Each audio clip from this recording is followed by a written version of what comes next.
I had a good idea for a way to intro the episode earlier today, and now I can't remember it. Don't it always seem to go that you don't remember what you wanted to do? Pay Paradise, put up a parking lot.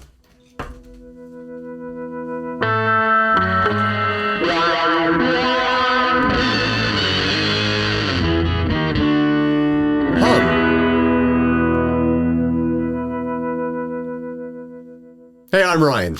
And I'm Steve, and this is 60 Cycle Hum, the guitar buying, selling, trading, modding, fixing, breaking, reviewing, playing podcast. That's right. Hey, everyone. I'm sick.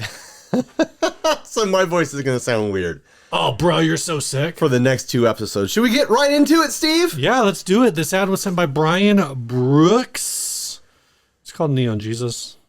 Your own personal Neon Jesus. This looks like something I would do. It's just this Jesus neon electric guitar with case. So Goodwill assumes that for the brand of this guitar is Jesus. You know, Goodwill listings are always mangled nonsense. Here, scoot in a little bit there, Steve. You're pretty far off to the side. That was intentional because you're sick. I'm not. I'm getting better. This is a Rick knockoff of some sort. It looks like to me, but Rickenbacker adjacent design here. It's got some weird things. There are some weird things going. There's plenty here to document and talk about. First of all, the entire body, headstock and pick guard have been given this splatter neon orange and yellow treatment, which is like I've done that so many times to guitars, attack them with neon rattle cans and stuff like that. I don't hate it. It kind of works. I don't hate it either. It's kind of fun. There's a reason why I keep doing it. Actually, I think that the pick guard is like a clear acrylic. I think what's going on. Oh. I could be wrong about that. It might be back painted, but I think that's what I'm seeing here, is it is a clear acrylic. It has some sort of guild pickup in the middle position. It has no knobs. No knobs. They've been replaced with flathead screws. It has a nut that is become unglued and sliding around. A 0 fret. The high E is completely off the fretboard. It has some sort of interesting knockoff Bigsby. Yeah.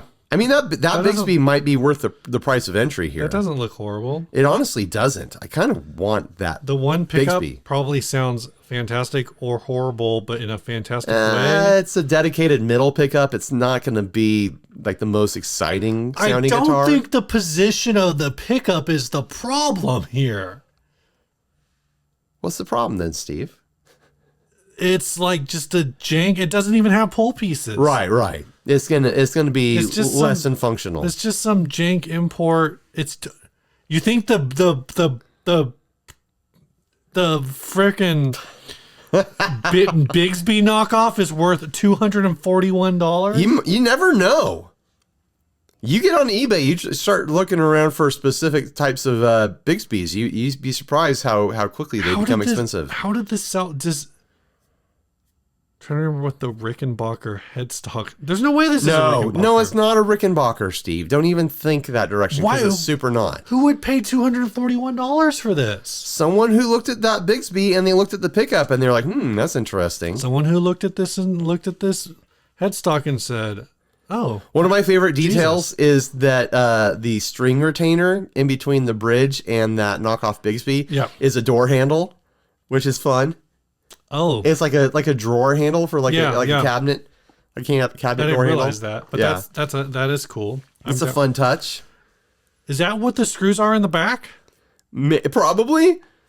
I don't know if I took a click. Yeah. That's what those are for. It also has some sort of weird metal bar thing for the neck plate cover. Yeah, Ryan, that's called for sustain.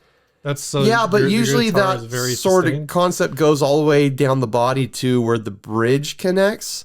No. And this is not actually screwed in anywhere else on the body. It's just kind of like, they found a piece of metal and they made that the neck plate and they didn't have a way to trim it. Yeah, it's for sustain. Are those two big screws?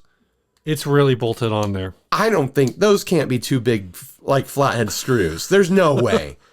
There's no way. Just zoom in on it, man. I don't know, man. $241. That's the current price. People bid it up to that. Yeah. No, it's sold for that. Okay. Auction ended. 15 bids up to $241. There had to be a reason. Why did this sell for $241? Because this is totally like you go to the swap meet and they have it listed for $241, but then you pay $75. You're like, listen, no one else is going to come buy this. Yeah. I'll pay you $75 for this. And you know you're going to be able to flip that Bigsby for at least $150. It's not a Bigsby. I know, but it's cool looking. I'm telling you, man, I've looked at all sorts of non-branded aftermarket Bigsbys on eBay. I've spent a lot of time looking at them, and it doesn't matter if it's because it doesn't look like a current, like just, $20 Chinese knockoff. Sure. It's got some age to it. So you're just going to list this as like Someone would buy it. vintage vibrato arm, Right. whatever, tailpiece. You'd figure Vintage out vibrato tailpiece. what style Bigsby it's closest to, and you just be like, looks like a B5 maybe. yeah, like B5 similar non-Bigsby. You list that, and you'd be surprised how much that stuff goes for. Vintage, not Bigsby. And it looks like it's solid. It looks like a legit piece of hardware. Sure. What if it is a Bigsby, Steve? You just can't tell because the Goodwill logo is over it. I don't think it's actually a Bigsby, but I mean, it looks legit. It doesn't look like a cheap piece of hardware. So I don't know, man. I'm not saying I would have paid $241 for this, but if I'd seen it, I would have looked at it for a while trying to figure out what that was. And then it's got a Jesus logo on the headstock, because when you've got a neon yellow and orange Rickenbacker knockoff, of course it needs a Jesus logo. Yeah, this guitar 100% will church. Yes, it wants to church. It has to church. This is a church guitar. Mm-hmm. So what would you pay, Steve? What price would get you interested in this one? Gosh, I think you nailed it at $75. I think the guy at the swap meet would be reluctant, but I think if you walked around the rest of the day and every time you walked by, you're like, hey, $75, you hold it up. Eventually he'd be like, okay, all right. The sun is getting low. I got to sell this thing. I don't want to take it home. It's been on the shelf for 90 days. I'm losing money now. Oh, bro, you don't have a shelf. You just throw it in the back of your truck. Right. Well, it's been in the back of the truck for 90 days, losing money, I wonder if they have swap meets by me.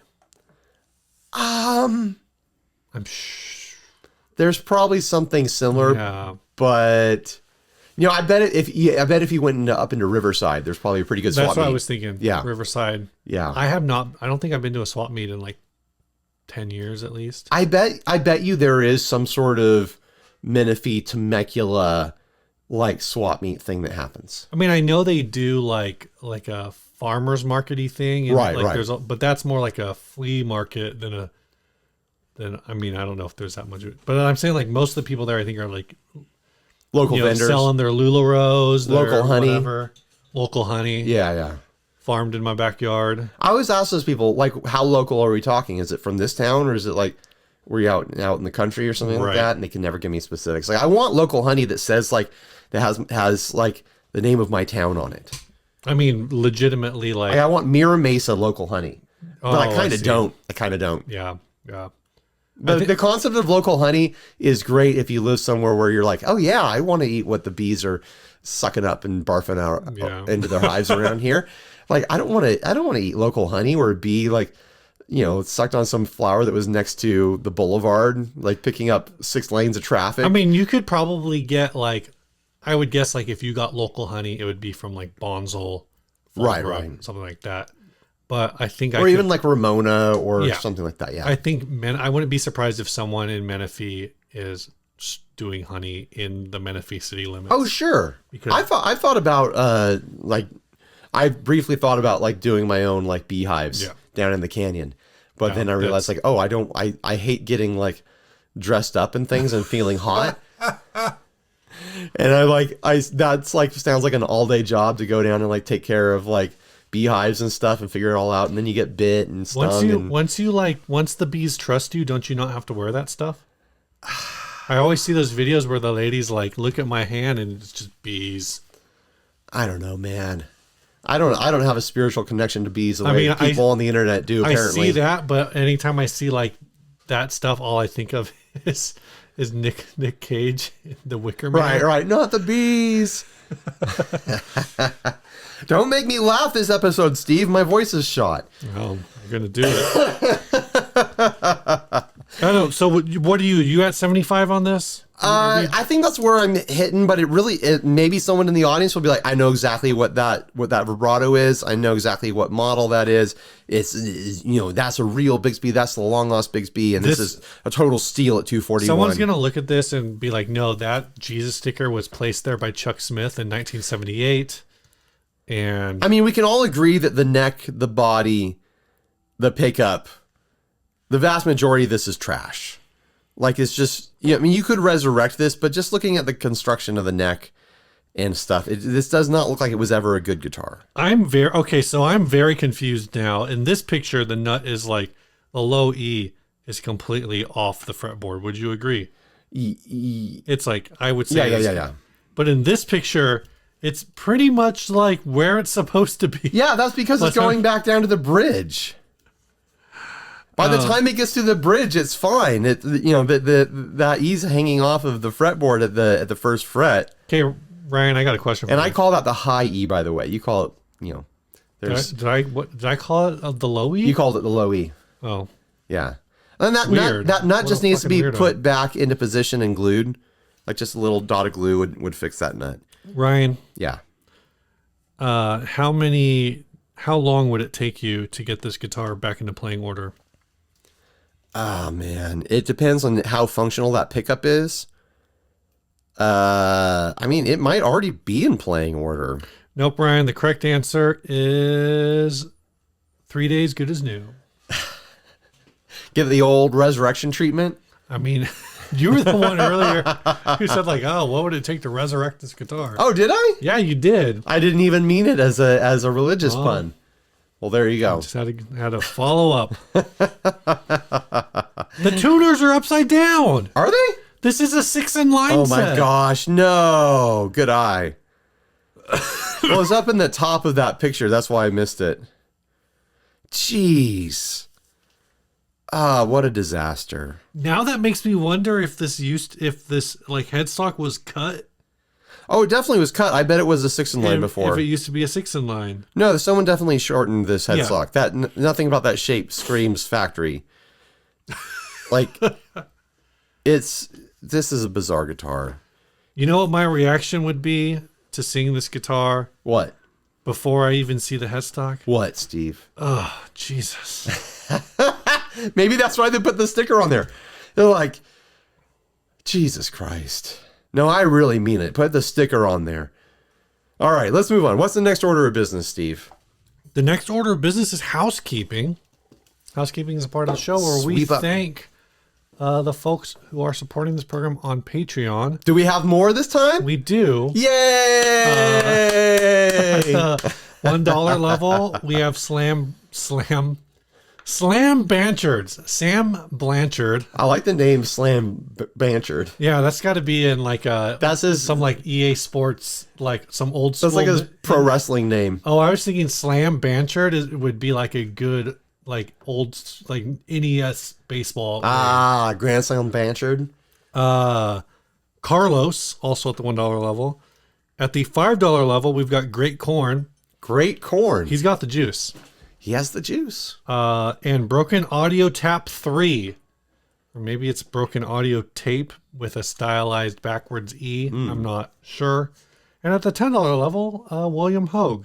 We got a new inner circler. Yeah, so we're That's amazing. Have to hunt him down and get him in the group. And I think hopefully someday soon, before the end of March, I'm going to do another run of the all Patreon merch for Patreon merch. The folks who have joined in the last couple months. So. Nice.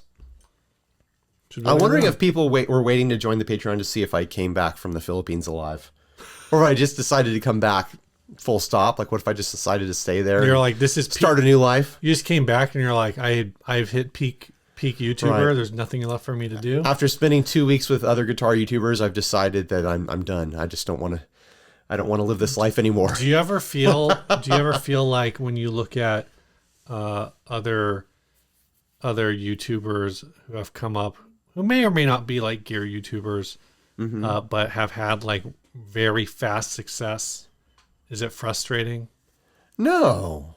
I'm trying to think of someone who would be an example of that. The reason I thought of it is because I was watching Pat Finnerty last week. Pat Finnerty, I kind of I want to know what channel. So he's like a music commentator. Okay. His channel does a program called What Makes This Song Suck. Yeah, I've watched his stuff. What Makes This Song Stink. He's fantastic. He's a really good guitar player. Yeah, he's great. Like, he's just picking up. He's like, and he looks so like dumb about it, and he like puts himself out there like, oh, I was this like pop punk kid and whatever. And then he's like, oh yeah, you just got like Dick Dale over here, like, Right. He's just like riffing on all this stuff. I trash on pop punk. It is not a genre that hits my ears in a way that I like. I'm never going to say that pop punk guitarists are not talented, because usually pop punk guitarists like have their stuff figured out. No, they can play. He played like a track that he wrote in like 1997 because he's older than us. Sure. So when I say pop punk, this is like Green Day pop punk. Right. Like, it's just slamming power chords pop punk. And the song that he played, I was like, this is awful. But no, I really like his show, and I forgot that he really loves Rick Beato, or at least he really loves to talk about Rick Beato. Right. And then we went back. I was like watching a different episode, and he's just like dropping one after the other, like Rhett Shull, like all of these different like gear YouTubers. I was like, oh, I wonder if he ever has watched any of our videos. Probably never taught. He likes music. He's not going to watch this channel. He likes music, Steve. Maybe. I don't know. This is the channel people watch if they don't like music. He's got a pedal mobile. I know. It's brilliant. I know. It's not one of those things that's like, man, I wish I'd thought of that.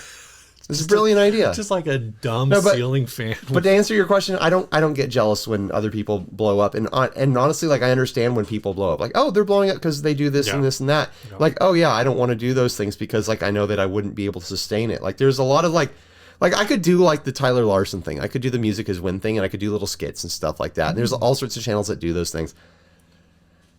I don't want to. I know that that sort of stuff would grow the channel really quick. Like, oh, here's the forbidden riffs of Guitar Center or whatever. I don't want to do that stuff. And I'm making a living, and everything's working out. I don't need to chase numbers. Okay, pivot question for your Tyler Larson reference. If you did a series where you were teaching Lauren how to play guitar, what's the first song that she would want you to teach her? Ah, man. I don't know. I don't know what she would want, but I know that if I was going to approach that as like a teaching thing, like, hey, I'm going to teach you this song, then I know that I could come to her with like a Cake song or like a Cracker song or a Camper Van Beethoven song. Like, there are certain songs that I know that she knows and that she likes when we listen to music in the car together. Like, we have different music tastes. No, we have overlap. I understand. I would expect you to have different music tastes. Of course, because we're two different people. Yeah. We can hear with our sensitive hearing and the microphones and the headphones. We can hear people moving throughout the house. When I asked you that, then I started thinking, like, I wonder what my wife would pick. It'd probably be a song that I wouldn't know how to play. But your wife already knows how to play multiple instruments. Yeah, but not guitar. She can pick up tunes by ear and stuff, so she doesn't need you. Different. She could sit down with guitar and teach herself guitar. I'm sure she could. Yeah. But Melissa could teach herself guitar. That's not the point. And Lauren was teaching herself guitar years and years and years ago, but she just didn't fall in love with it, which is what happens to most people. Yeah, but now you're trying to use her to make money by making it. Well, if I could use her to make money on the channel, then I'd have to figure out what song to teach her. Speaking of someone who's not in love with playing guitar, like making them make videos, it's the same thing. Like, I don't want to do skits. Like, that's not the content I want to make. I don't want to make someone make content that they don't want to make, because I don't want to make content that I don't want to make. All right, moving on. What are we doing next? We're going to do a couple sponsors. All right. Our first sponsor this week is Big Ear Pedals. That's right. We got a whole thing back here, Steve. What do you got back there, Ryan? I've got all the back plates. Oh, wow. For the Wacka. And after we sign these, I'm going to... 2 back plates per bag. Yep. After we sign these tonight, after recording, I'm going to ship them all back to Grant and Karen over at Bigger Pedals, and they're going to start assembling these things and shipping them off to all the people that ordered them. We should sign on the outside of the back plate so people have to decide whether or not they want to. No. We're going to do it on the insides. I know. That's weird. Who would do that? So, huge thanks to Bigger Pedals for being our friends and constantly doing cool stuff with and for us. Go check them out. These are sold out, but who knows? If there's enough demand, maybe there'll be more at some point in the future. Yeah, and maybe a color like root beer brown or aquamarine. I don't know if I'm in love. Teal. You floated the root beer brown idea to me earlier. I don't know if I'm in love with that. It'd stay with the sparkle theme. It'd be like a sparkle brown. You don't know? Okay. I know what you mean by root beer brown. Yeah. I don't know. I don't know if I'm down for Cola that. sparkle. I don't know. I feel like I'd rather do a colorful sparkle next. Okay. Instead of doing a muted earth tone. Yeah. Well, you know what, Ryan? What, Steve? This episode is also brought to you by Chase Plus Audio. That's right, Steve. For some reason... Are they still Chase Plus Audio? Because it rolls off the tongue for me, but I think they're just Chase Bliss now. It might just be Chase Bliss now. I'm going to have to ask Joel at NAMM. But here's a pedal from when they were definitely Chase Bliss Audio, because it says so there on the sticker. Yeah. This was the first Chase Bliss pedal that we ever got our hands on, because Joel gave it to us in person. Remember when I exploded your brain with that pedal? Yeah. Yeah. You're like, here you go. And my brain exploded, just sprayed out like a pink cloud behind my head. Still, every bit as great as the first time I played with it. Chase Bliss pedals, they stand the test of time. Get them before they're gone. They don't keep every model forever. So if there's one you had your eye on, get it before you can never get it again. And stay on top of all that news by following them on social media and telling them that we sent you. Are we going to do the topic now? No, we're going to do an ad. This we're going to do another ad. Sent by... I'm like so scatterbrained this week. This ad was sent by Kieran Sly. It's been translated using Google Lens, whatever that means. Prototype Death Magnetic controller. The Death Magnetic V, Kirk Hammett's guitar, was built by Timo Schramm, TS Customs. He provides guitars for well-known rock groups such as B, Scorpions, and Metallica. This is a one-off Death Magnetic V wireless controller, which was only built once worldwide by TS Customs as a prototype for Sony's PS3 game series Guitar Hero. The controller guitar is made of wood and painted white. So here he is playing the real version of the guitar. Interesting. Okay. So we don't know if this is like a modified Guitar Hero controller that the company that made his guitar officially put together, or if this is like a fan-made thing. It comes with so much stuff, it makes me think that it's got to be official, right? Official. Like, could you imagine putting all of this swag together and building this case? Right. And this little whatever DMV masquerade coffin. It's some kind of trinket. And also it comes with the game. I think this is real. I think it's real too. Like it's obviously it's real. You can touch it. Idiot. Right. But it physically exists. It's not. It is a one-off, but it's not like a knockoff. Well, we're in the same simulation as it. Yeah. You know, it's as real as you and me. Here's my problem with this guitar. You're going to get this guitar. You're going to plug it into your PS whatever. Yeah. What system? PS3. You're going to turn it on. And you're going to be like, I'm going to play a song with this. And you're going to plug in this guitar. Ka-choom. It makes that sound when you plug it in. And then you're going to have to wait like 2 hours for the song to load. Is that how long it takes? I never owned a system that had any of the Guitar Hero stuff. You gotta wait 2 hours for the song to boot because you're using the DMV guitar. Oh my gosh. Man, I thought that joke was good. Okay, Department of Motor Vehicles. It's a Department of Motor Vehicles because you always joke. have to wait in a long line. Okay, you wait. Always making for our European audience, the queues are long at the Department of Motor Vehicles. Our American audience understands the humor right away. If you want to play this guitar, you should probably make an appointment ahead of time. Right. Yeah, you definitely should. Definitely make an appointment ahead of time. I think the reason I wanted to talk about this, because remember when like all the Guitar Hero stuff was going on? Yeah. and like all the different controllers and all the different games. It was a huge genre of games there for like a bunch of years. I want to say like 10 years. This is on Reverb. I don't think we said this, for $540. Right. It was originally $775. Do you remember how much the boomers on the internet were belly aching when all this stuff was going on? Like, they made whole South Park episodes about it. Like, oh, why don't you just learn to play the regular guitar? Blah, blah, blah, blah, blah. Yes. Yes. I'm like, oh, people are playing games instead of playing their guitars. Yes. Vaguely, yes. Also, I was better at... Like, what happened? We're all still here. Everyone's still playing guitar, guys. Maybe don't complain about things anymore. Maybe take that as a life lesson to learn, like, the thing that you're worried about isn't really that... Okay, two things I'm going to worry say. about. I never owned any of these games. I only played it at parties. Right. I don't know what it says about me and my friends that I went to parties where the main thing that we did was play Rock Band.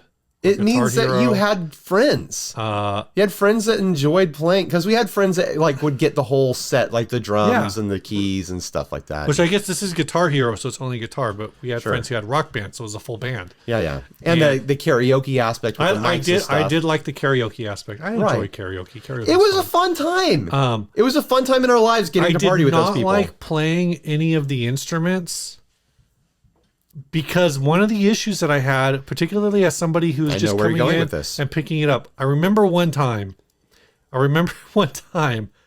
playing like Wonderwall was like the song that was picked, getting so frustrated because on like medium or whatever, like not the hard difficulty, not the hardest difficulty, but like like medium difficulty or whatever, the game fucking kicked my ass. Right. And I'm sitting here going like, I can play fucking Wonderwall right now. Somebody who give me Hand me a real guitar, please. I said, maybe give me a real guitar. And I'll just play this actual song right now. I said maybe. But I couldn't play it on freaking Guitar Hero or whatever, Rock Band. That's because it's not playing guitar, it's playing a video game. Although we did keep telling our friend Greg, who is collecting all these games and the peripherals and whatnot. Yeah. Like, Greg, you should really just get a drum kit, because you're really kind of just ripping it up on this plastic drum kit. Yeah. And that's actually that's the closest thing in this game to actually playing an instrument, and you're kind of doing it. Yeah. But he didn't want to play drums. He wanted to play games. Which now is fine. I will say two sides to the boomer thing. One, did it spell out the end of society? I want to be very clear. When I used the term boomer back there, I meant it purely derogatory. Yeah. Don't be confused. Okay. But the other side of that is when you go to, like, every once in a while on Craigslist or whatever, if you're looking at the video game section, you can buy like 40 Rock Band controllers now for like $12. I've been hearing rumblings that they're getting more expensive. Let's look on eBay real quick. Yeah. Maybe it's like specific ones. Because like I found like 2 on the side of the road like 8 years ago, and we kicked them around the house, and Henry was having fun playing with them and stuff. Guitar Hero controller. Let's see what we got here. I'm seeing them floating around $100 for one. Are they like limiteds or something? For Xbox 360, I'm seeing an Explorer style one for $112. I'm seeing a Guitar Hero Warriors of Rock one for $99.99, and I'm sure there's plenty that are cheap too. Here's one for $5. A guitar for a Wii controller. I mean, maybe the system matters. Here's 2 Guitar Hero Live for Wii, the full game, and 2 controllers for $60. Well, I'm seeing 2 controllers here for $27. I mean, there's probably specific models that go for more. Here's the Wii one again for $10. Yeah. It looks like there's plenty in this like $20-$30 range, and then more specific ones get more expensive. Here's an Aerosmith one for $80 and something else for $80. Well, maybe you're right. Maybe here's remember when they did the Strat ones that were pretty detailed, like Fender branded? There's one for $40, free shipping. This one is parts only, non-working.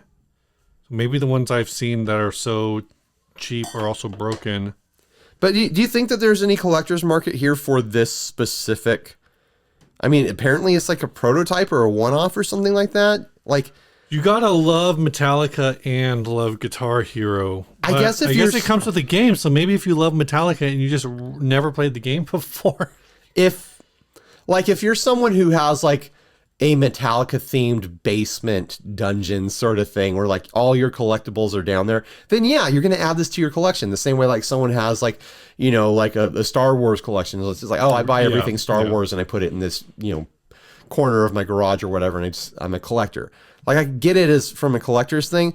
I don't get it from anyone who's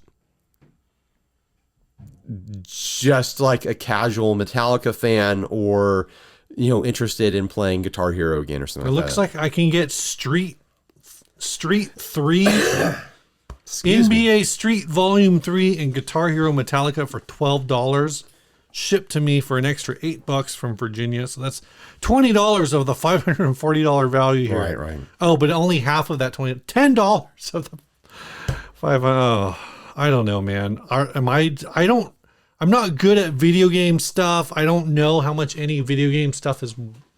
How many video game stuff is worth? Right. How many is it worth? How many is it worth?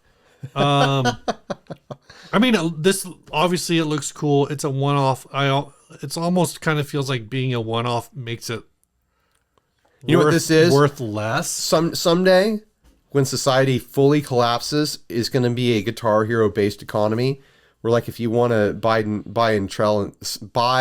and sell and trade, then you need to like come ready with just Guitar Hero riffs. You're gonna show up. You're gonna be like, yeah, I'm ready to do business. You crack open this case and people are like, oh my gosh, he's got a special axe. Like this is like a flexing axe in this post-apocalyptic future. This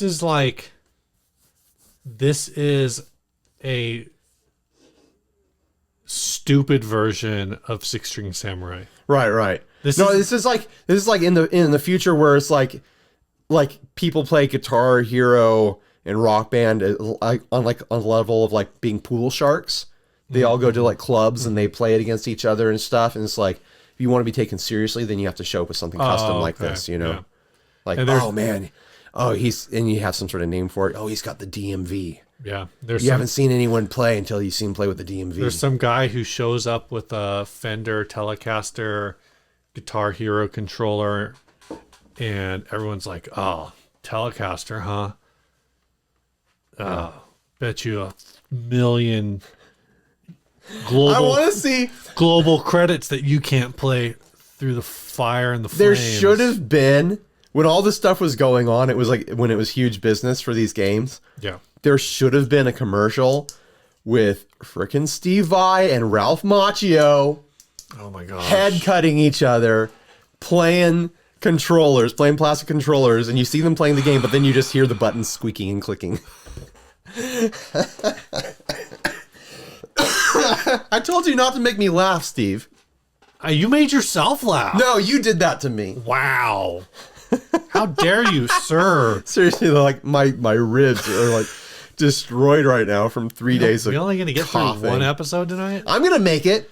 I've been sicker on the podcast before. I'm actually feeling way better right now. It's just like I'm still trashed. You're clearing it out. Yeah. When I woke up this morning, Lauren was like, "You look like a skeleton because the dark circles under your eyes are so pronounced." That's just what I look like every morning. They don't look as bad right now, but yeah, I looked really rough this morning. You know what the secret is to like hiding dark circles? Black eyes, glasses. I should be wearing glasses right now. You're wearing glasses. Yeah, people won't be able to tell. Yeah, people won't be able to tell that your wife is abusing you, Steve. What? Constantly hiding all those black eyes that you have. Dark circles. It's different. Melissa's always taking swings at you when you don't have your glasses on. She's like, I never hit a man in glasses, and so you never take them off. I only not wear glasses like in the shower, and that's where she comes for you. This took a turn. I know. She really shouldn't do that. Melissa, stop hitting Steve in the shower. She doesn't listen to this show. She shouldn't. None of her wives should listen to any of this nonsense. Are you kidding me?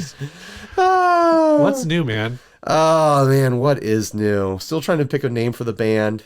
Gravitas. Gravitas that's actually a really great name. Yeah, I'm pretty good at this, huh? Yeah. We should name it after a Chase Bliss pedal.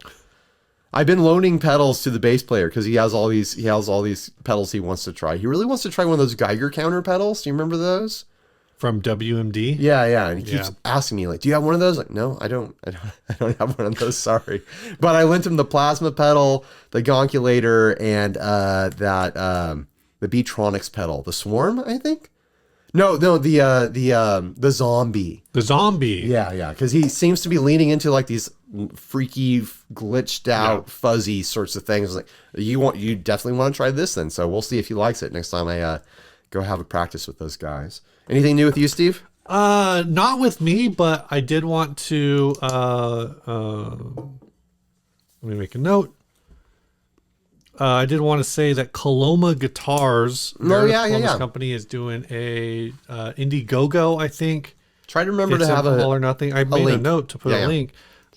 Basically, I think she has a whole story up, but basically one of her, I think it was her CNC, is broken or not fully functional. Last year, she launched a new line of guitar called the Freya. Might have been 2 years ago. That's kind of like so typically Coloma does like acoustics and like very custom instruments, and the Freya is designed to be like a budget-minded, or as Phil McKnight would call it, an accessible instrument, particularly compared again to a custom shop guitar. But in order to keep up with that level of production, which I think she said was like 200 guitars a year, she has to have a fully operational CNC, and she needs to hire more people to actually do the work, because it's not a one-person operation at that point. So that's all of the things that are kind of covered on this Indiegogo, or whatever it is. So sounds like an interesting project there. So I'll put a link. People go check that out. Got anything else? I don't got anything. I put up pedal shelves this week. Oh, yeah. I put up 4 pedal shelves. Does that hold all your pedals? No. Not even close? Well, I figure if between that and if I populate the 3 pedal boards that I own, actually I own 4, but one of them only holds 4 pedals. So if I populate most of the pedal boards that I own, then maybe it'll be enough. But I'm already thinking about like buying at least 2 more shelves. Yeah. Because I don't really want to have like pedal board. Like I kind of want to just have 1 or 2 pedal boards. Someone suggested this to you on YouTube in the comments. And I kind of like this. I've been actually toying with this idea for a while. That basically the idea is to have like one board that's like your main board, and then another board that's like auxiliaries or just like weird pedals. Yeah. Or something. So you wouldn't necessarily carry it all around at the same time, but have collection boards. Well, I mean, I've done the collection board. I know you have thing. Like your Caroline board and your big ear board and things like that. I'm probably going to dismantle most of that. But maybe I'll have like a Caroline shelf or a big ear shelf. I don't know. Yeah. But I do want to take one of my pedal boards and I have a Digitech Strum. Oh yeah, that thing that I've never used, but I probably should. And I've got like a Boss Looper. Yeah. And those 2 pedals would be like perfect for an auxiliary board that, for like looping and that kind of stuff, and for like music and noise making kind of things. Yeah, I've been thinking about like taking one of the amps out of the backline here and then figuring out some sort of shelf where I could like stack pedal boards, because like I recently am finding myself in a situation where it's like, okay, I actually need to have multiple pedal boards. I've got a Dinosaur Ghost pedal board, which you can see kind of behind me right there, that has a Surfy Bear on it and like stuff specific to Dinosaur Ghost. I have the new band that I'm going to need to put together a pedal board for as I'm figuring out the sounds for that band. I've got my general like kind of just stuff I use during demos and kind of functions as my church board as well. So that's a 3rd pedal board. Then I have the Afforda board, and then there's other variations of pedal boards I could come up with. I have like a little utility looping board and stuff. I need a way to organize and store various boards in a way that's interesting to display as well. Yeah, I suppose. Yeah. We spend all this time putting these things together. It would be neat to be able to look at them. We spend all this time putting these things together. It would be neat to actually play guitar sometimes. It'd be neat to play guitar sometimes. That's true. But yeah, that's all I got. Topic? Sponsor. This episode is brought to you by String Joy. Go check out String Joy. I've been using their strings on everything. You can get custom sets through their custom set builder on their website, which allows you to really combine any gauge of strings that you want. You want to have a really wild and weird pack of strings, you can do it. You want to have a pack of strings where that G string is just a little bit lighter for some reason. You can do that too. You want to just tweak one string, go for it. You can, the sky is the limit. Go crazy. Or you can go head over to retailers like Sweetwater. Sweetwater is carrying them now, and you can get pre-made sets that way. I suggest using my affiliate links for both ways. I'm looking at this. Did you know String Joy upside down says whole bean to... Yeah, I did know it said that, Steve. I mean, everyone take a look at that. It says that exactly. That's important information. But I've been loving my String Joy strings. I've been putting them on everything, like I said. I've been using the 11s a lot. This is a set of 9s. Yeah. I just used up all my coated 10.5s. I need to get more of those because I like those as well. And coateds, like all my guitars stay out here in the garage. So coateds make a lot of sense for me. So I need to order some more of those personally. So huge thanks to String Joy. Let's do topic. Excuse me. Great topic. Great topic. Is Ryan going to die? Not this week. Did you grab the name of the person who suggested this? It's not a Oh, wait. Daniel Esporma says to talk about Marshall pedal reissues. Okay, so this is like not what he meant for us to talk about when he brought this up. But you might have noticed that with all these Marshall pedal reissues that they just came out with, a lot of people are excited about them. You might have noticed that there's not really many YouTube channels covering them. If you go and search for them right now, like we searched for it, we're recording on Wednesday. This episode comes out on Monday. So in between now and then, I don't think anything is going to change. I'd be shocked because these have been out for a couple weeks now. What if they did some deal? Okay, so what I'm leading to is that the only channels that you're going to see covering them are retailers for the most part, like Anderton's, Guitar Center, right? Some smaller retailers and stuff like that. I would and say there's been a couple other odd and end channels here. Yeah, I would say right now, if you were to look for like Marshall Bluesbreaker and look at videos launched in the last 12 days. Right. As of recording. So basically the last 2.5 weeks for when this video will drop.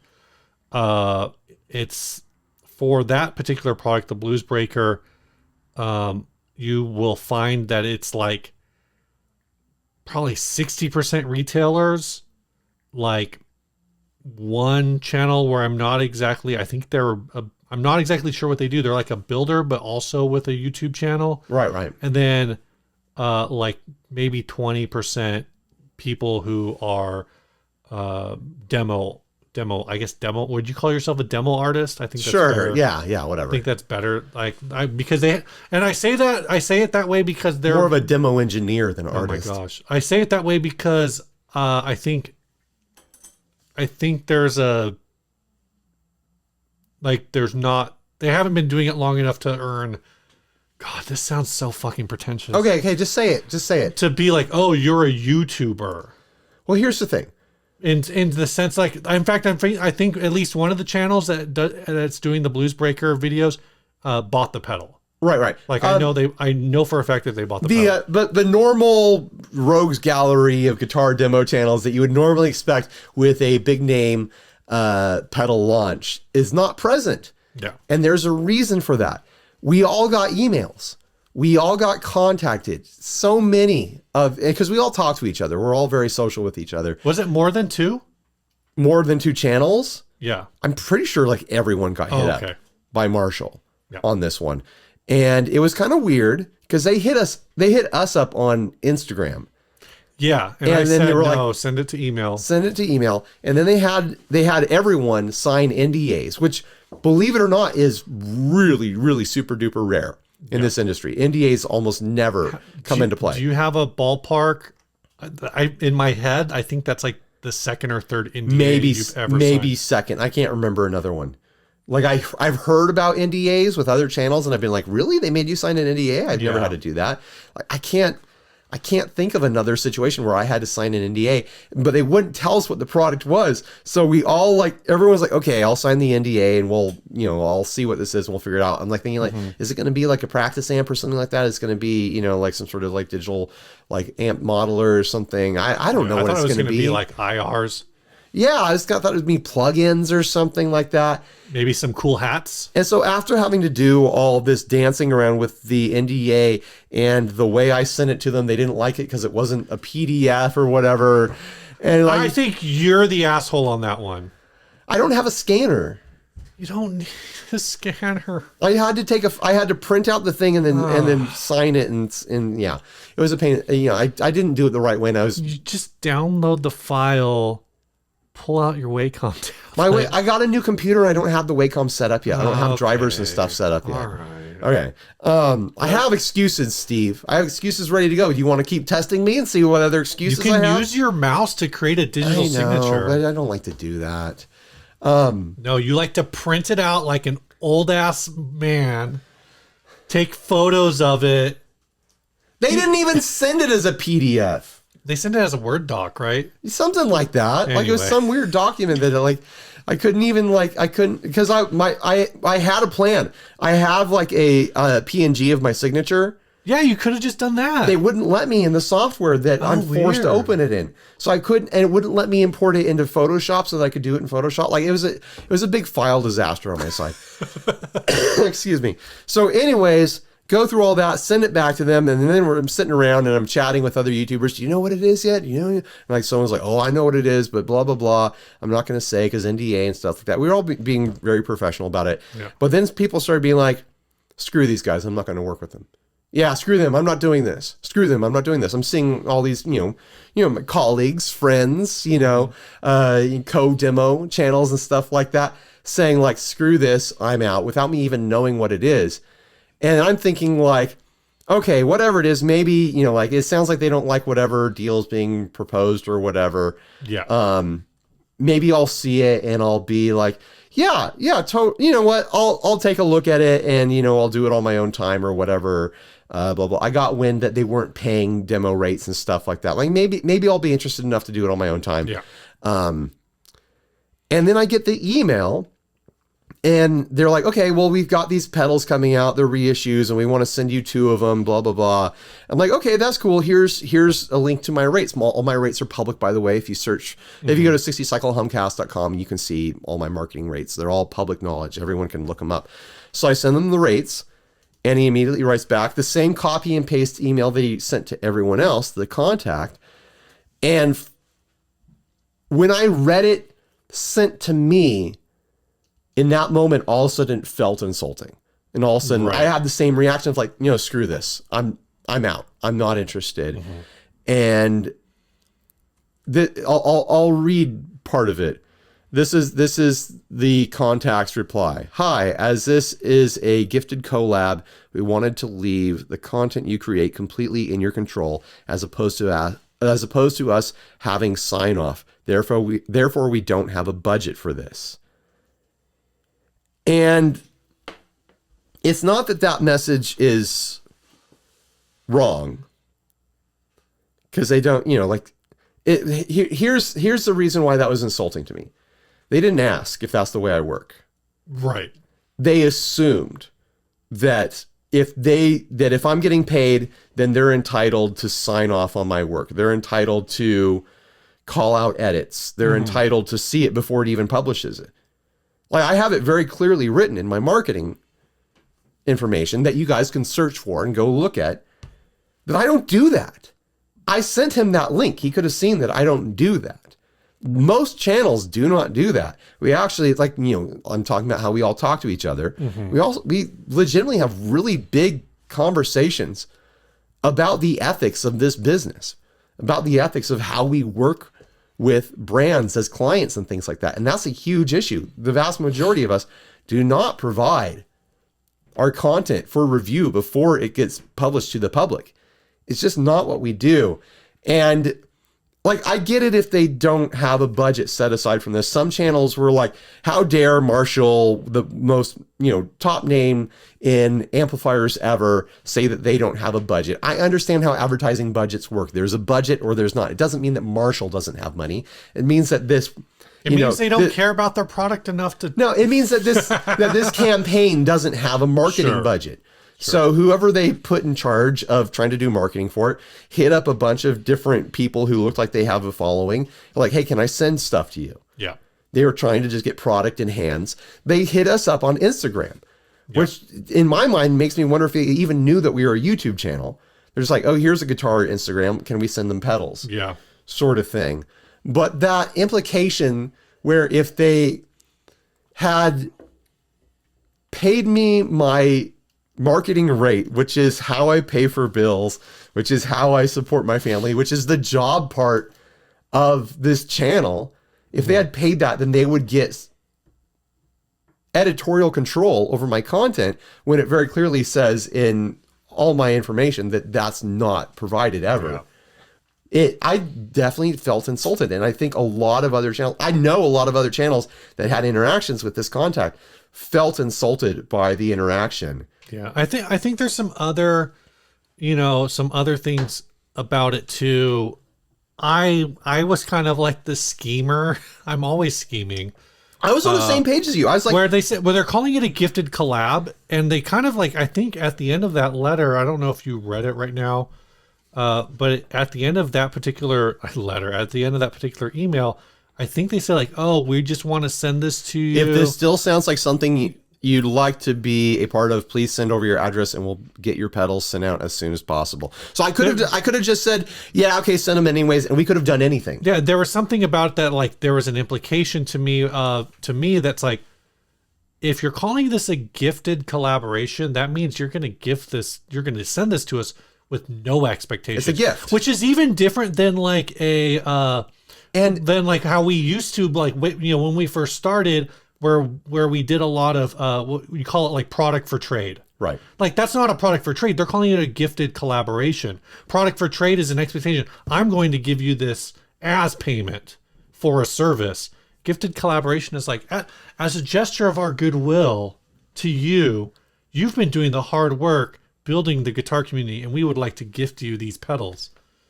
Right. Maybe they'll still show up. We don't know. I didn't give him my address. Oh, they never asked for it, did they? No, he said send your address and I'll send the pedals, and I didn't send my address. I could have gotten pedals. I'm going to send my address.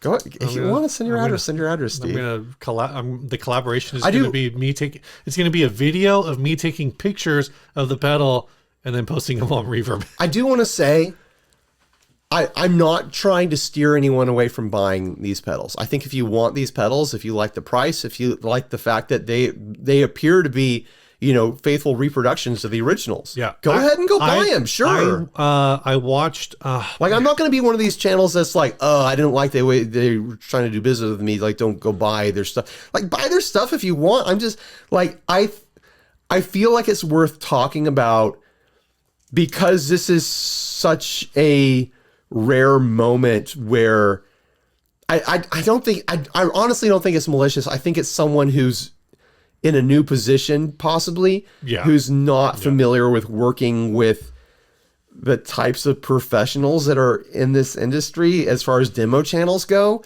I think people think like, oh, influencers, let's just send them stuff. Yeah. Like there's a professional aspect to this scene where there's a little bit of a pride in there. Mm-hmm. It's not just like, send me stuff and I'll do a little dance for you and do what you want. Like, no, we pick and choose our projects and we pick and choose who we're going to work for.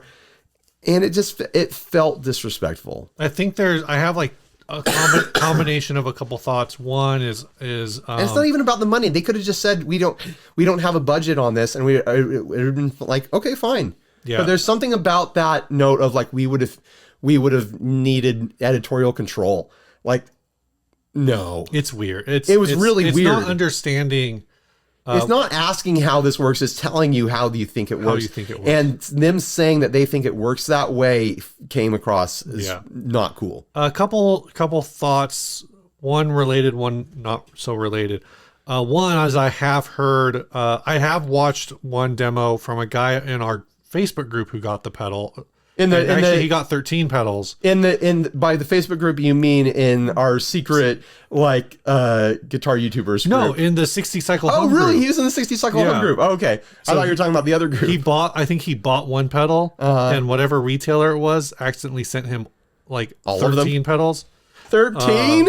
They sent him 12, and then they sent him one, and then he got another package, and that package had 11 more, 12 more. Wow. So he sent them back to them, which is not what I would have done, but hey, kudos to him. I'll post a link to that video because it is a good demo. I would have checked. I would have been like, hey, this had to be an error. Oh, I would straight to Reverb. No questions asked. And then if they track you down asking about it, he doesn't live here anymore. I never received a package. What are you talking about? Yeah, actually, you still owe me for the pedal that I ordered. Yeah. Try to get it twice, and then they send you 13 more. It sounds fine. It sounds like a blues breaker. Right. It sounds good. I really like the form factor. I like that they stuck to the old. I know a lot of people are like, oh, why didn't you put it in a whatever this is? I like that 1590 or 125B, whatever this is. Right. I like the fact, and in fact, I did see somebody who did a Photoshop mock-up of what they thought it would look like in one of these, and they got freaking trashed on Gear Talk Praise and Worship for that thing. If I saw that, I would just think it's some generic. Right. The fact that it's an old Marshall box is what matters.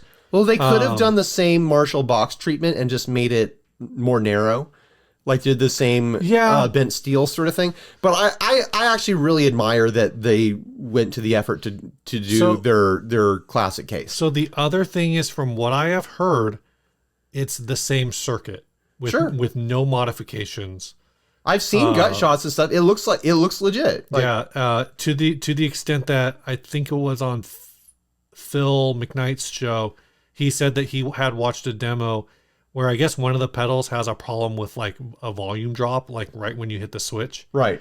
And so apparently one of these reissues has that problem. It has the same classic problem. That's how problem. you know it's the same classic problem. Right. So the other thing I want to say, do you have anything else to say about Marshall? No, if you want them, buy them. I'm not trying to talk anyone out of it, but I think that it's a moment worth talking about this so that we can examine the industry publicly and talk about, the way the stuff actually works and just know why you're not seeing this. There's other channels that might talk about it, and some of them might be more angry or less angry. I don't know. It made some people really, really angry. For various reasons.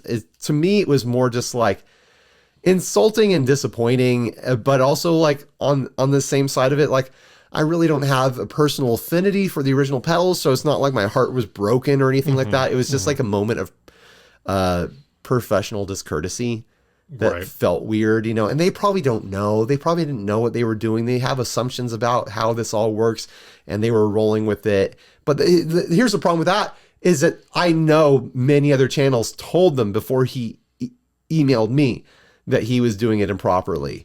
And he still copy-pasted the same email to me. So that's the second thing I wanted to talk about is, we have a potential sponsor right now. Okay. Still in talks. We're still in talks. Yeah. But it's a potential. And one of the things, did you read the email from them at all? I haven't yet. So the first thing they say is, hey, we're this company.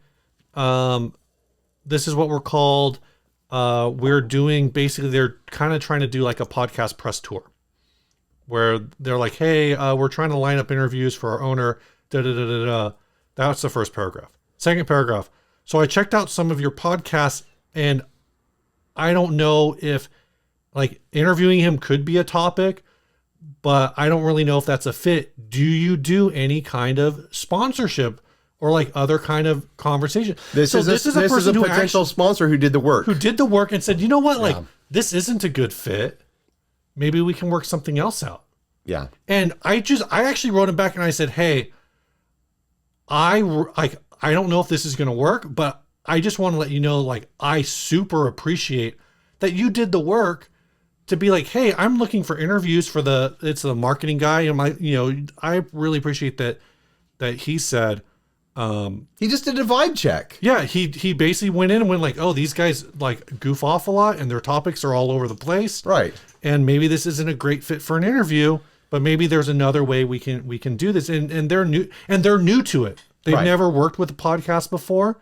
But he did a vibe check and recognized like there's an opportunity here that otherwise if it was just a request, usually requests for interviews, I don't even respond to them. Yeah, because we don't do that. But for this, I actually went out of my way and said like, hey, thank you so much for actually checking out what we do and what the vibe is and seeing what it is. And you're right, we don't do interviews. There's other channels that do interviews better than we do. Yeah. It's just not what we do. That's usually what I do if I'm talking to someone like, oh, can we do an interview?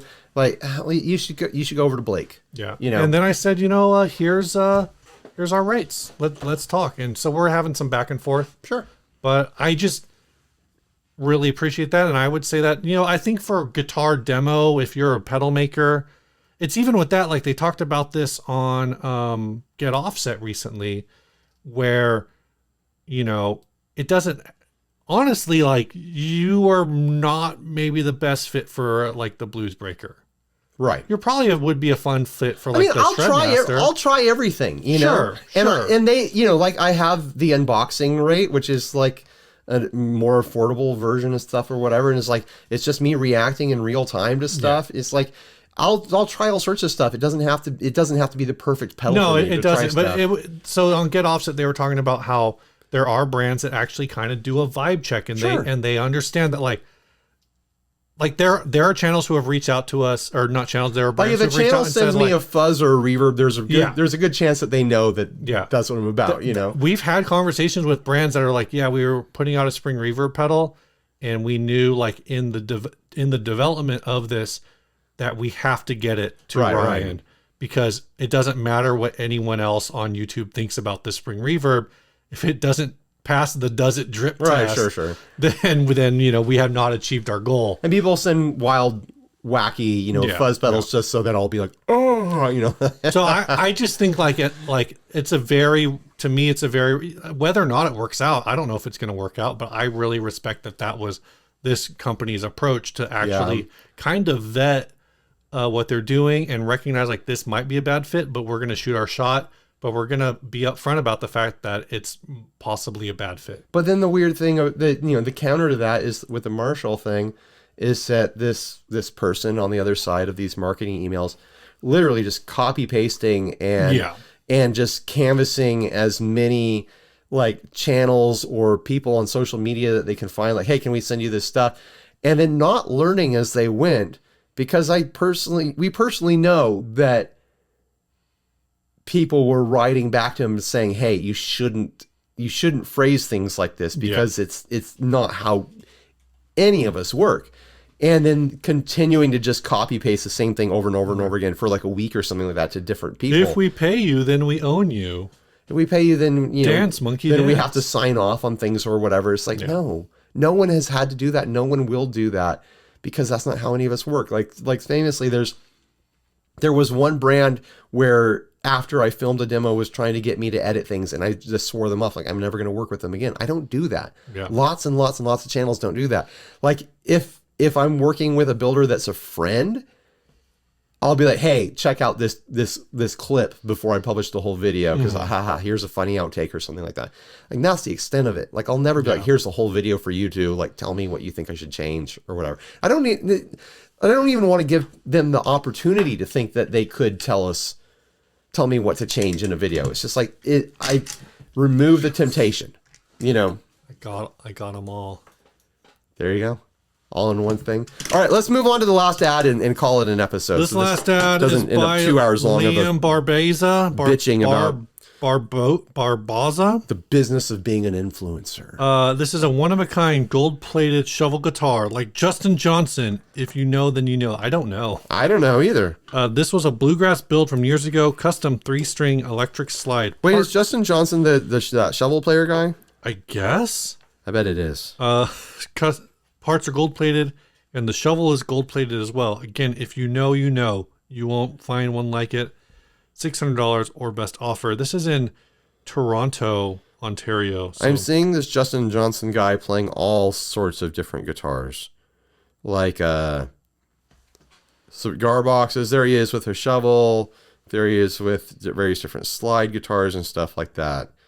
I feel like I've seen this guy, like at NAMM or something like that. Like he was trying to sell his shovels. But yeah, I've never seen a gold shovel guitar before. And honestly... Oh, it's got a shotgun shell knob. It's classy. I really like the gold shovel look. I don't usually go for gold hardware because it tarnishes in a really dramatic and unattractive way, in my opinion. But if you're going to have a shovel guitar, might as well have a shovel guitar that looks like it's breaking new ground on a development, you know? I don't usually play the shuffle, but when I do, it's gold. Oh, interesting. This has a Floyd Rose nut as the string spacer. Yeah, and then it's got just kind of like a little wood nut. A wood nut. Yeah. I've never tried one of these. Do you think I would like it? You think I would like playing a shovel? I think you would. Well, you remember when you used to just make diddly bows? Yeah. Did you only do that once? I don't remember. I've always experimented and messed around with so I feel like dumb ideas. It's kind of in that same ballpark as a diddly bow. Yeah. Except it's got 3 strings. How much do they want for it? 600 Canadian dollars. Oh my gosh. Well, it says 500 here. What? Price is down. What were you looking at? I was looking at this one that says 600 OBO. Do we have different screenshots? No, dude, it's the one before that. Mine says unsupported file type. Maybe that's it. That's probably the one. Oh man, unsupported file type. It's unnamed. Great. Way to break the internet, right? Yeah, my file type is unsupported. Oh, but hold on. This is different because this one, it doesn't say, but this one is gold-plated electric slide shovel guitar. I don't know. What do you? I think that price is a little bit steep. I mean, it is gold plated. I don't know how much it costs to gold plate things, so I have no point of reference. But I don't think I would pay more than this is $150 for this. If I'm going to play shovel guitar, I'm going to make my own. Mm-hmm. But if I make my own and I fall in love with it, and like, you know what, I'm ready to take shovel guitar to the next level. I mean, 600, especially 500, isn't crazy. I feel like 500 is really not that crazy. It's gold plated. It's a professional level gold plated electric shovel guitar. Do you think do you have to have this kind of handle? A gold plated handle? If I'm gonna have like this handle, because I have a shovel, but it's just like a broom. It's just a stick. Maybe not. I bet you could make a stick headstock work, but I'd want to have that type of handle. And you want to have it match and stuff. Like, this isn't spray painted gold. This is gold plated. I don't know, man. I mean, maybe if I was holding one of these, I would fall in love. I'd record myself playing the gold plated slide shovel guitar and finally hit pay dirt. You know what? It probably sounds a lot better because there's, like gold has the electrons flow through it faster, or whatever. Yeah. Like monster cable math on this thing. You got to have gold plated shovel, or the electrons are all going to get all lost and confused before they leave your guitar. Do you think when we're digging up, you think this is a low oxygen gold plating? Oh, I don't know. Do you think that, in heaven, when God uses eminent domain to reclaim like privately owned sections of heaven to build new streets of gold, that he uses a golden shovel to build those streets? This is a complicated premise. I'm not this. Your visions of heaven are very different than my own. All right, Ryan, I got a question for you. I told you not to make me laugh, Steve. You made yourself laugh. No, yeah, by listening to you. I got a question for you, Ryan. Uh-huh. You got anything else for this? No, I don't. I think you should buy it. $500. Everyone should have one. All right. Adventurers Club. What you got? You got something? Ah, man. That's... I don't feel like it's that tricky. Really? I mean, they're none of these feel like extraordinary to me. But I think I got it figured out. What about you? I don't know. I mean, I got a pick, but I don't know if we're going to be the same. I will say that doing this money for ads thing has definitely increased the quality of the ads that we're getting. You think so? And the frequency. I've been going through since the beginning. I've been trying to do the old ones first. Yeah. And there's probably like 250 ads that I haven't even looked at yet. There's only like 112. I was looking at it today, man. There's a lot. There's like 112 unread emails. All right. Yeah. Okay. There's plenty. No, thanks everyone who's joining in. We don't do all of them, by the way. I pick and choose what I think it will be decent to talk about. Yeah. But as we've talked about before, if you send us an ad, we're going to archive it. So please take screenshots, attach them to your email, because we're archiving these and we're kind of going through them in sequence. So you might submit something in March and we might not get to it until May or June. Yeah. But if you have screenshots, then your ad will be preserved. Yes. For the screenshots, any pictures, price and description, things that we can talk about. If you don't include the price and we can't track it down, then that makes it harder for us to talk about it. Yeah. So All important right. information. 3, 2, 1. You ready to go? Sure. 3, 2, 1. Jesus. Jesus. It's a king ad. Yeah. It's a king of ads. That's why we did it first. Am I going to hell after this episode? Well, you implied that God is going to reclaim parts of heaven under eminent domain. Couldn't God just like create new parts of heaven if he wants to? I mean, I guess develop new stuff in heaven. I don't know. I don't know how that all works, man. Like I imagine heaven as some sort of like dimensional abstraction that we could never comprehend anyways. Like literal streets, literal land, eminent domain. I don't think that's what an afterlife would be like.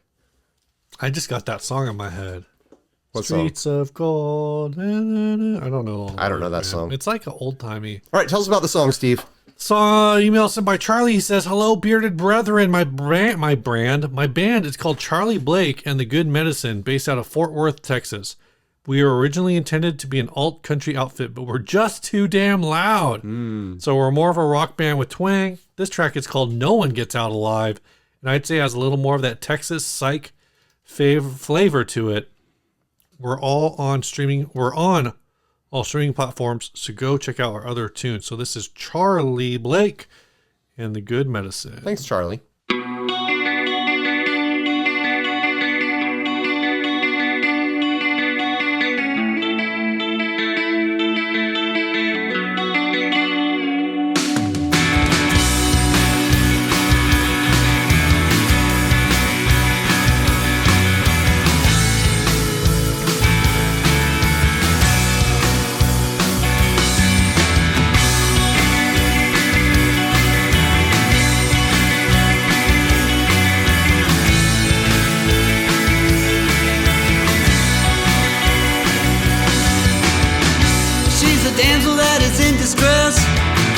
Packed her bags cause her life's a mess.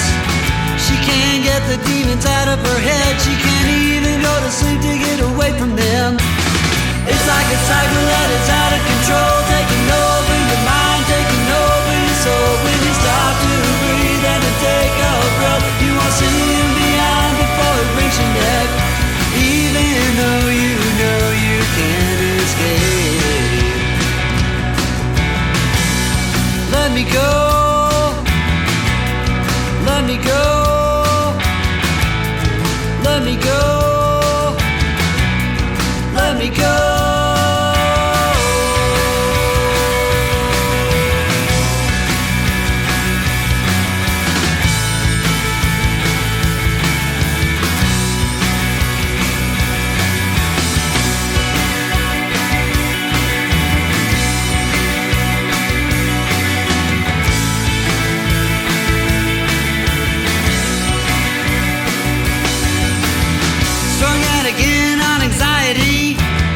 Shortness of breath makes it hard to breathe. She's starting to turn into an insomniac, waiting up one more night for another attack. Look out behind you, better lock all your doors. Out and under the bed, getting close to the floor. When the demon inside you, you run for your life. You can't run from yourself if you even try. Heart pounding faster than the speed of light. Give me one more drink, give me one more night, and another drag of a cigarette. Give me one more chance to get over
I hated it. It was awful. No, it was great the entire time. I usually don't have like big takes on songs. What's your big take on this song, Steve? I do, I don't always talk about them.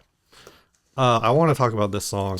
Steve, because the floor is yours. When the vocals first came in, I was like, man, this is a cool vocal, but it's really doing like, I don't know it's like a really common like rock rhythm thing. It's the beat it melody or like vocal rhythm. Okay. That like da da da da da da da da da, like that's beat it. Yeah.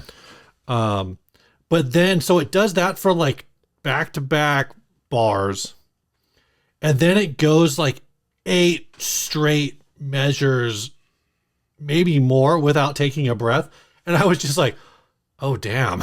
Right.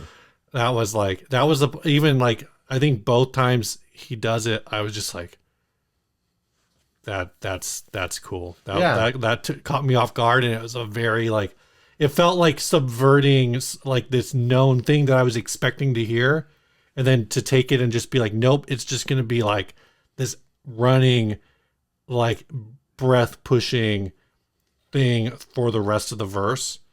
It was like really subverting what I was expecting. Sure. So it was very cool. And based on their description of, like a rock band with twang in their voices, that sound was not what I was expecting from that description. I was expecting like a rock bar band sort of with like a country kind of like swagger to it. And it was glassy and clean and kind of had a cool kind of like mystical vibe to it. Like, but still having this kind of like Americana kind of vibe throughout.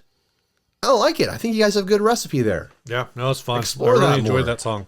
I'm going to invite you guys to continue your band and keep making music. Wow, you're so gracious. I know, right? Now you have my permission to do the thing that I could have never talked you out of doing anyways. All right. Bye, everyone. Stay grounded.